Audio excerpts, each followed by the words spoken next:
Testing. Okay, we're ready. Coach Fisher's here, and he has some remarks for us. Good? Yeah. Hello, everyone. Great to see y'all again. Excited to be here. To say once this starts, practice is getting ready to go, and as much as coaches say, we all dread the beginning of the season. We love the beginning of the season and the newness and everything that's coming to it, and very excited about our football team in the fall. A lot of great new additions, a lot of older upperclassmen, I think, returning, and a lot of guys that were injured and banged up coming back. So I like the dynamic of our team, literally like spring football, and looking forward to fall. Seems like we've had a very good summer, as I'm sure everybody has, but that's what we all say, right? Summer's going well, everything's going well. But like the dynamic of it, very excited for the team. A lot of challenges in a lot of ways, but a lot of pieces to work with. So looking forward to the challenge. Questions? We'll start on the left back row. Dan Peck, ESPN 106.7 in Auburn. Coach, you mentioned the newness. One thing that seems new about college football is you have more quarterbacks transferring within the conference and competing for starting jobs immediately, including Max Johnson coming from LSU, but also Zach Calzada transferring to Auburn. What can you say about the way Zach performed when he stepped into the starting role last year, and what is Auburn getting? Zach's a tremendous young man, very talented young man, has tremendous arm talent. Very competitive, very tough. As you saw, there was 2 games in the Alabama game, for instance, where he, got his knee banged up. He comes back in, leads us on a 2-minute drive.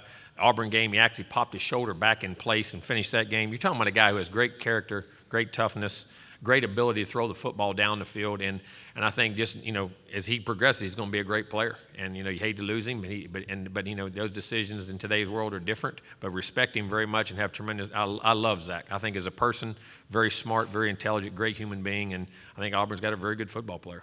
Unfortunately, I got to go against him. But no, I wish him nothing but the best of luck. He's a high-character, quality young man. Coach on the aisle, third row. Coach, another question about Zach here. I know he was with you guys obviously for a while before he got that opportunity. What did you see from him in terms of his development over, 3 years and change? And then you talked about going against him. How much are you looking forward to seeing him again and playing against him? Well, listen, early I think he was a guy who was very talented, and I think he realized what a quarterback was and the work he had to put in. And because, listen, Zach's a very intelligent young man. Very intelligent, and he learns well, works hard, tough, competitive, like you say, and I can't say enough good things about him as a person. You really can't. And you like going against him. It's kind of like when you're old players and the guys you care for. It's tough. And it's not tough. It's tough to go against because you hate, because you got to win. Somebody's got to win. Somebody got to lose. But listen, he's going to be a tremendous challenge. I know he's going to be ready to play. He's going to want to play well against us, and he's very talented and can lead Auburn, who has a great program and great team. So it's going to be a heck of a challenge. And he's proven he's a winner in this league. Left side, front row. Michael Cobble, WBRZ TV in Baton Rouge. Let's talk about your quarterback room, I guess, and the addition of Max. What is your team, or how does your team complement his play style, and how is he fitting in with y'all? Well, I think the one thing about that, our offense is very versatile. We've used mobile quarterbacks. We've used drop-back quarterbacks. You go back to my history, probably more drop-back guys than mobile guys, but we can use the mobile guys when we had Kellen and different guys, even Matt Flynn when we were down there a little bit with Matt and some of the things he did. But I think Max is a dynamic player. You're talking about a guy now, we talk about quarterback, he threw for 2,800 yards, threw 27 touchdowns, and had 6 picks. Those numbers are, I don't know if there's anybody in the league besides maybe Bryce and a couple others. Maybe Bryce. I don't know if anybody has better numbers returning. I don't say that. I'm just going off the top of my head. But be very capable. And played a whole SEC schedule, won games, brought guys back, big. And I tell you what he is. He's a much better athlete than people get. Think of him as a pocket guy, but he can run. He can run the football. He's a very big guy. So, and then for the room, I think, but Haynes King is a guy who played an outstanding game the first game last year for us, very talented with arm talent, can run, throw, tough, and has looked very good, especially both those guys, and then Connor Wegman, who I think was as good a player as a quarterback as it was in the country coming out. His fresh, as a true freshman for us. So I think we're very dynamic in our room. I think we have a lot of ability, a lot of different things that we're capable of doing, and I'm anxious for the competition. And as you saw last year, to have depth at quarterback is critical, and I think there's room for, and that keeping quarterbacks now is hard. It really is. But I'll say this, it's where you walk out of the game getting ready for the NFL, not where you're at, trying to hurry up and get there. And I think that's very critical in guys' development. Hopefully they can see that. But open competition, we'll see who wins, and we'll see what happens. But I tell you what, I feel very blessed to have those 3 guys. Left side, front row. Hey, Coach Jacques Doucet, WAFB in Baton Rouge, Louisiana. Hopefully some levity for you. I saw one of your former quarterbacks, Marcus Randall, the other day. Oh, he's awesome. Marcus is doing a great job. I told him he's smarter than being a coach, but he's a real good coach. I told him he shouldn't go into coaching, but no, he does a heck of a job. Marcus is a great guy. He said that the real Nick Saban Jimbo battles were on the practice field. What happened the other day, that was rated G compared to back then. Oh, we used to battle. I mean, listen, I'm gonna say this. I have tremendous respect for Nick. There's no pride, no problem with Nick. You got two competitive guys, and unfortunately, like you say, you get out in public and different things. We stood up, and it's over with. I have no problem with that. But we're at practice field. We were great competitors, and he was a great defensive coach, and we were establishing offensively, and we used to have tremendous battles. And we both had tremendous players on both sides of the ball. But it was his team, and I was just the offensive coordinator. But it was fun, and a lot of great respect for him. Right side, second row. Tyler Shaw with KBTX. Coach, at this point, what position group are you the most confident in, and maybe which position group do you feel like still needs the most development? Well, I don't know if any of them you're totally coming, but I really felt in the spring, I love the development of our offense and defensive lines. I really thought, which some of the hard times and things that we went through last year with injuries, like having to play a true freshman center like Bryce Foster, who'd never played center, and missed half of camp because of an injury. Playing Deuce Father as a freshman at right tackle in this league, blocking guys like Will Anderson and different guys that you go against. I mean, high-quality people, which were very tough things to do and all throughout with all the other guys. But I think that really turns into a strength for us this year. I really do. With Layden, and I think Trey Zoom was the guy who would have played last year but was injured, had a tremendous spring. And then whoever we decided to left, we got Moko and some of these other guys that are coming in to play at guard and the different things we have. I really think our offensive line took tremendous steps in the spring, and I really loved what I saw, the physicality, the size, but the knowledge. And the things we did. I think the defensive line, I think there's some really, even though we lost a lot of players, I thought they really did a great job in the spring. And getting McKinley Jackson back this year, who played last year with a hurt shoulder the whole year, knowing he'd have surgery after the year, and getting him back fully healthy, I think is a difference maker. Isaiah Rakes, Shamar Turner, moving him inside and doing those types of things, along with, and different guys we have, Tamise outside, Fidel Diggs, who I thought, jumped out at spring for us. I mean, once he got his opportunity, he was behind some really good guys, but we knew he was going to be a really good player, and him jumping out. Anthony Lucas coming in early, and then plus all the other signees we have in that front group. I really think those groups are excited. I think we took some strides at receiver. I think we have to, our passing game, we have to throw the ball better on offense. And I think that was accumulation of young linemen with, starting a new quarterback, and we got injured, Zach having to go in and, getting situated for a couple games, and all of a sudden he took off. And then young receiver, we had some receivers hurt and what we had to do. So I think getting that part back in, we have to have some tight end develop. Max Wright is a very good tight end coming back. Blake Smith, those guys, but then we have to develop some of those young guys. I'm very excited there, but there's some really talented guys. Evan Stewart really come out and jumped out at us as a true freshman in camp that really, I think, brought some depth. Moose Muhammad really made some gains last year, so I'm anxious to see how that part of it goes.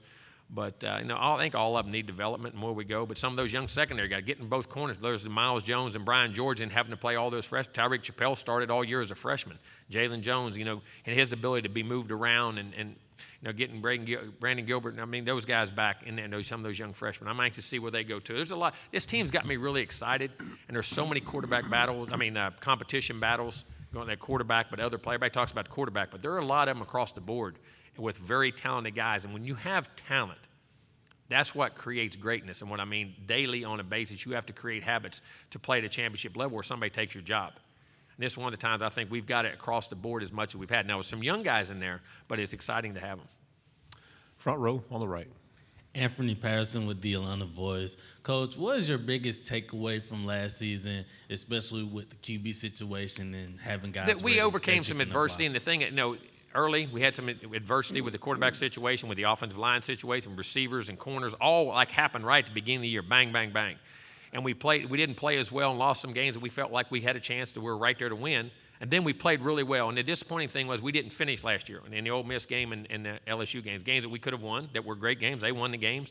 But we have to learn to finish. And I think the maturity that we'll gain from those situations, I think, will be critical. And I think the experience with the line and some of the things, the physicality in the lines of scrimmage, I think that's where you're consistently coming. In this league, if you go back and really research, we talk about receivers, and the big plays have as much to do with in turnovers. But the teams that are very sound in the line to scrimmage, offense and defensively, tend to have a lot of success in this league. And I think I'm very excited. That's what got me excited coming in this year. On the aisle, fourth row.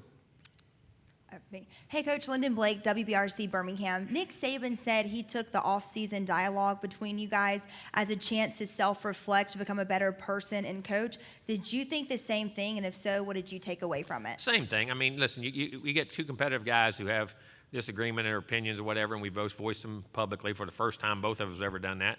And, we both can grow from that. And hopefully we will. But, there's competitiveness, and I have great respect for Nick and his program and everything he's ever done. Left side Actually, back. we'd been very, very good friends for a long time. Ain't Coach- that who you fight with the most? Your brothers, the people you're closest to? Coach, Max's father, Brad Johnson, a Super Bowl winning quarterback, former Florida State Seminole, played for Coach Bowden. What's your relationship like with Brad? Have you? I've known him for years. But see, you understand, when I was first becoming a coach, when I first played at Sanford and Salem and Sanford for Terry, I would go there practice, and I was down there a lot during their time, and I used to go to bowl games with them at times when they would take me with them. I was learning to coach. They'd put me up in the room, and I'd sit and listen to Coach Bowden game plan and call plays. And that was a big time when I was at Sanford, and I was around Brad and Casey and Charlie Ward and that whole crew of guys. And I've known Brad since 1991, back when he played. So had a great relationship. Even recruited Max and Jake even before I was at Florida State. Had at camps and I think he's one of the great human beings. I mean, if you're ever around Brad, not only what he's achieved and what he's done, but man, he is a great guy. God-fearing man that does a great job with his family. He's a huge family guy, and I have great respect for him. I've known him for many, many, many years. Right side in the aisle. Jimbo, what are your thoughts on the conference expansion and realignment, just kind of the direction that college football seems to be Well, headed? we're into it, and that's for sure. I mean, they're here to stay. I think the challenges is how do you schedule, how do you do things, what goes on, and because I think that's where the college football playoff has got to expand because of how big conferences become. Because I think it's the bigger the conference comes, I think the harder it is to find a true champion sometimes because it's based off scheduling within your own league, what teams you play, strengths you play. You're not playing. In the old days, you played everybody. You know what I'm saying, or almost everybody, so you had a better feel. So I think as these grow, I think the playoff has to expand to get true college football champion, in my opinion. Because I think the leagues, you don't get a true gauge sometimes. Now, generally you will, but there's going to be times you don't.